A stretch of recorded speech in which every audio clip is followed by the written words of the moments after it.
When it started snowing in the middle of summer, no one knew what to think. At first, it just seemed like the weather acting up, some freak phenomenon the news would explain away soon enough. But what fell from the sky wasn't frozen water. It was something else, something white, soft, almost beautiful, that killed on contact within seconds. The city, and then the whole world, was swallowed by a winter with no beginning and no end. That's how the story of El Eternauta begins, an Argentine series that's redefining modern science fiction. Directed by Bruno Stanaro and starring Ricardo Darin as Juan Salvo, this adaptation of the legendary comic by Hector German Oysterheld and Francisco Solano Lopez isn't just celebrated for how faithfully it captures the look and soul of the original. It hits disturbingly close to home in a world shaped by digital blackouts, climate collapse, and hybrid wars. But this isn't a story about natural disasters. It's about an invasion, a takeover without bullets, without visible armies. A conquest that starts by stripping us of the essentials: electricity, memory, free will. It all begins with a global blackout. The Earth's magnetic poles flip, and with them, every piece of modern tech fails. Cars, phones, computers, even the most advanced weapons become useless. In an instant, humanity is hurled into a primal silence. No communication, no defenses, no time to understand, let alone react. And then, it starts to snow. But this snow doesn't bring cold. It brings death. It's not weather.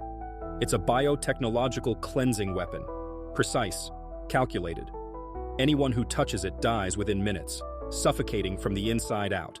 It seeps through skin, paralyzes, poisons. Streets, parks, rooftops become silent graveyards. It's the first move in a methodical, mathematical plan. Then come the meteorites, and with them, the Cascarudos. Giant creatures, part insect, part machine. Their steel-hard exoskeletons shimmer under an artificial moon. They move on 6 legs, fast, deadly. But they're not mindless beasts. They're soldiers, obedient soldiers, occupation forces. And their goal isn't just to kill, it's to capture. The humans they seize are wrapped in a thick, almost beautiful silk, part organic, part synthetic, like their bodies are being preserved for some unknown purpose. They're taken to underground caverns, where the silence feels crushing. Some are never seen again, others return, but they're no longer the same. Beneath their skin, at the base of the skull, along the temples, something pulses. A lump, an implant, and with it, a terrifying truth. They're no longer free. They're witnesses without will. Passive agents of an intelligence hiding behind every stare. A perfect infiltration system, not just biological, but psychological. Survivor communities become infested with accidental traitors. People who seem to have escaped, but were actually released on purpose. They walk among the others. They listen. They watch. And when the signal comes, they strike, without knowing why, without remembering afterward. The story follows Juan Salvo, an ordinary man, not a hero, a father searching for his daughter Clara in a shattered world. But what starts as a desperate rescue turns into a descent into something even darker. Time itself is broken. Juan suffers visions, dreams that aren't dreams, glimpses of a future that hasn't happened yet, echoes of a past that keeps repeating, slightly changed, as if something, or someone, is rewriting reality, as if he's stuck in a loop with no start and no end. The series leans into this with storytelling tools reminiscent of the best non-linear sci-fi, from Dark to Arrival. But the Cascarudos aren't the end. In the final moments of Season 1, a new presence emerges.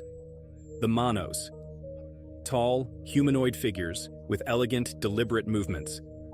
Their fingers are impossibly long, dancing through the air like they're conducting invisible music. They don't speak. They don't need to. Just being near them makes people submit. The Cascarudos kneel, the implanted humans obey without hesitation. Juan thinks they're the true enemy. But he's wrong. The Manos are slaves too. More advanced, more refined even, but still under control. One of them, in a rare moment of clarity, reveals the truth. They don't serve an empire. They serve an entity, or rather, an idea. Them. That's what they're called, because they have no face, no form. No one's ever seen them. They leave no trace. That's where their power lies, in being invisible. They don't invade, they erode. They don't attack, they transform. They don't conquer with force. They rewrite cultures. They rule by proxy. The Manos are their generals. The Cascarudos, their foot soldiers. The Gerbos, massive creatures not yet shown in the series but described as living tanks, are their shock troops. All slaves. All connected. The Manos have been implanted with a fear gland, a biological trigger that releases a toxin the moment they feel rebellion. The Cascarudos and Gerbos are rigged with hive mind chips. That's how the Elos, the they, maintain perfect control, no deviation, no dissent. And the Elos? They're never physically present. Their strategy is total domination without exposure, colonizing from the shadows, a higher form of imperialism. They take over a world, enslave its species, and use them to conquer the next. They don't need guns, just systems, and every step of it feels inhumanly precise. The blackouts, the snow, the creatures, the traitors, the visions. Nothing is random. Nothing is chaotic. As if the Elos don't just control matter, but time itself. Because what's at stake isn't just the present, it's the future's very continuity. Characters experience time breaking down. Some relive days. Others dream events before they happen. Juan moves through scenes that feel like déjà vu. Are these loops or simulations? Is humanity stuck inside some cosmic experiment? Lab rats in a maze run by an eternal mind? And then, there's the snow again. Silent. Perfect. Impartial. It kills without hate, without judgment. It's death at its most aesthetic, the purest kind. It doesn't burn like fire, doesn't destroy like war.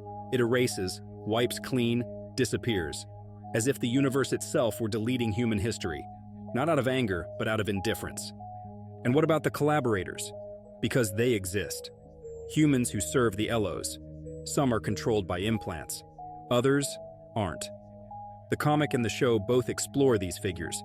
People who, even free, choose to obey. Out of fear, out of hopelessness, or for the illusion of belonging to something bigger. Because in the alien order, some see a promise of stability the human world no longer offers. That's where Eternauta shows its true nature.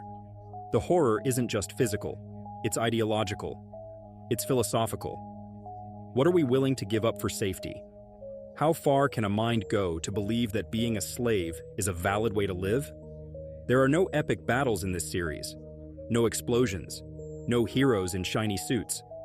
What we see is a systemic war, a silent one, a bitter allegory of our own world. Because the Elos are, ultimately, a metaphor for the invisible forces that shape our choices. Algorithms, ideologies, economic models. They have no faces, but they control everything. And by the time you realize it, you're already part of the system. So the question remains, is there still hope? The story doesn't give an answer. Juan keeps going. Not because he thinks he'll win, but because he still remembers who he is. Because as long as he keeps searching for his daughter, keeps saying her name through the noise, some part of him remains human. And that, in a universe where everything can be programmed, is the last act of resistance. The will to stay yourself, even when everything around you tells you not to. And that is the final form of freedom. If this story shook you up inside, hit subscribe and tell us in the comments. Which of these entities disturbed you the most? The Cascarudos with their brutal biotech? The Manos with their eerie control of the mind? Or the Elos with their invisible, omnipresent grip? Give this video a like if the story pulled you in, and share it with anyone who thinks they've seen everything horror has to offer. Because what's coming next is even more terrifying.